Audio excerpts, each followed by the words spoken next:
Buckley, and I'm a mental health therapist in the state of Michigan, and welcome to the Connection Diaries. Hey y'all, we are in the month of March, okay? And I just want to go ahead and jump into this video. I realized that in order to keep this platform consistent and to keep me excited about this work, I have to just jump into it and give myself permission to ramble. And so I want to allow these videos to be something that is informative, something that's transformative, and something that is also very intimate. And so what that means is I have to be vulnerable and I have to be myself. And I invite you to also be vulnerable and to also be yourself. And as always, at the end of each video, there's going to be some journaling prompts that you can use to deepen your practice, to deepen your healing work, and to really just connect with yourself. And so we are getting ready to enter spring. I don't know if you feel it, but the sun is out. We had daylight savings time. What else is there? The temperatures are fluctuating a little bit. You can see little buds on the tree. We're in this season where something is about to happen. We don't know what's on the horizon, but there's this season of anticipation, right? Like everybody's like, just give me a little bit more warmer weather, maybe a lower DTE bill. Just whatever we can get, we're holding on to that, even if it's just a little extra sunlight, because we just came out of a very challenging winter. And I know that this winter has been challenging for so many different reasons and so many different ways, whether it be expected ways, unexpected ways. Like people are holding so much stuff and it's heavy. And in the midst of all that heaviness, we've also made space for a lot of our joy.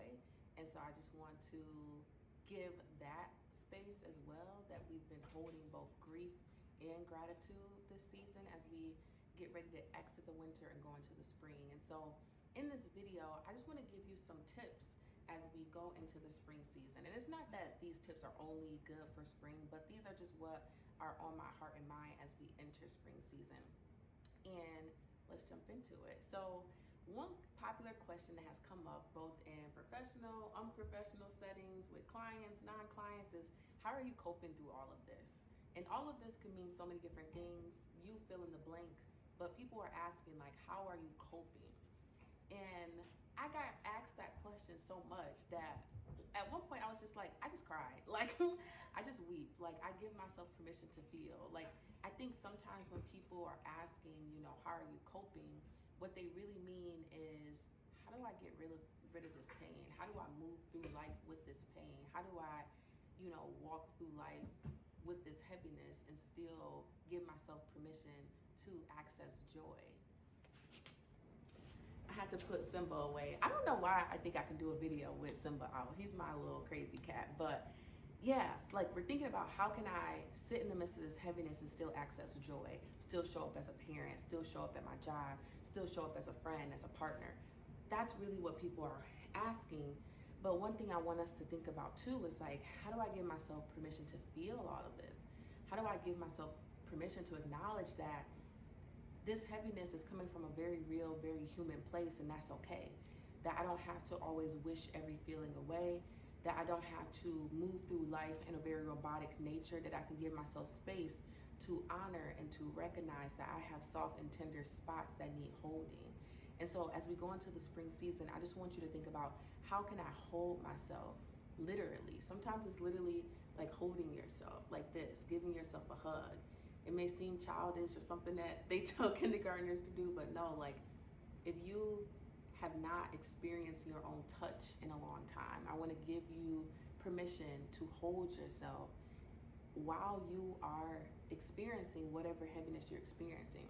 One thing I've been doing a lot too is rocking, kind of like this.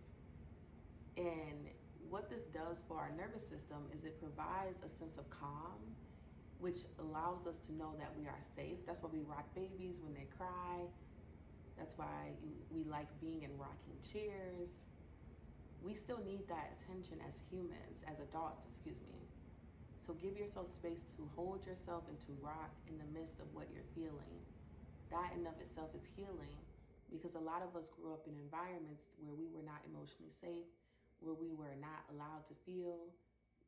Now, we may have been able to feel because you sit in that feeling, or were you told, all right, dry your eyes. All right, don't cry. All right, let's move past this. So that in and of itself is healing. So that's my first tip. Like, continue to feel your feels. I know the sun is out and the weather's gonna get nice and things may even get busier, but I want you to give yourself a safe space to land, because who knows what life may bring, okay? That's the first tip. The second tip I've been thinking about a lot is this idea of being present, being in the present moment, because that's truly the only moment that we have access to. The past is the past, and the future is yet to come, and it's undefined. And I think the people who know this the most is the people who have experienced grief recently, who've experienced loss recently, or just experienced something where they're like, this wasn't supposed to happen this way, like some unexpected shift in their life, right? A lot of times we think we have this control over what the future is going to look like if we just do all the right things, if we plan out all the steps, and we think that that is going to allow us to move forward knowing what is next. But the truth is we do not know what is next. So how do I embrace and enjoy the now? How do I embrace and enjoy every breath that goes through my body, knowing that it is not just a guarantee that I wake up every day, that I'm allowed to live. That's just the truth. How do I love on the people in my life in a way that shows that they also could not be here tomorrow? And I don't say that from a space of fear or to like make you feel like anxious or anything. I say that from just the reality. Like right now I have access to the people I love. Right now I have access to my life. How do I give myself permission to honor that truth? How do I give myself permission to say, I'm gonna do the best with what I have today, and I'm gonna be present, because I truly don't know what is next. I truly don't know what tomorrow may bring. And again, those of you who've experienced loss, whether it be recently or in the past, know what that feels like.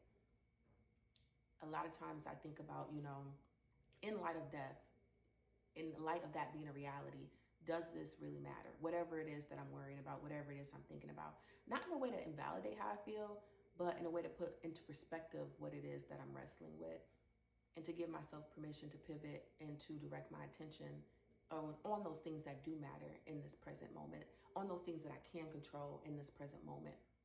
So that is tip number 2. And the last tip I'll give y'all as we go into the spring is I want you to become more radical about your self-care. How do you do that? You do that by giving yourself permission to do the things for yourself that you've been putting off for years, for months, for days, or even just hours. Maybe watching this video and you're like, oh, there's something else I need to do. I need to go to the bathroom. I haven't nourished my body yet. How can I get radical about my self-care? How can I love myself in a way that even surprises myself? How can I finally get myself that thing I've been wanting this whole time? How can I finally give myself space to feel how I feel? How can I finally give myself space to accept all of me, not just the shiny parts? I want us to get radical with our self-love, because as we go into the spring, there's a lot of opportunity for things to bloom and to blossom. And the most important thing that I would love to see bloom and blossom is you and myself. And we only bloom and blossom when we water ourselves, when we're in nurturing environments. So if there's things we need to release, it's time. If there's things that we need to pour into ourselves, it's time. Because that's the only way that you will feel loved. A lot of people ask me about self-love and self-esteem, but that to me is not a feeling, it's an act, Like me showing up for the people in my life, me checking in on them, me maybe offering to be a source of support. That's how they feel loved by me. And that's the same thing with yourself. So recently, for myself, I finally got myself some things that I have been putting off. Like, oh, I'll do that later.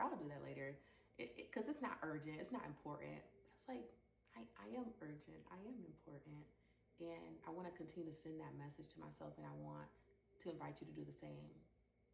And so, as always remember that you are loved, that you are enough, and stay inspired. And feel free to check out the journaling prompts that are going to be at the bottom of this video. And as always, like, comment, and subscribe. And I will see you next week. Bye.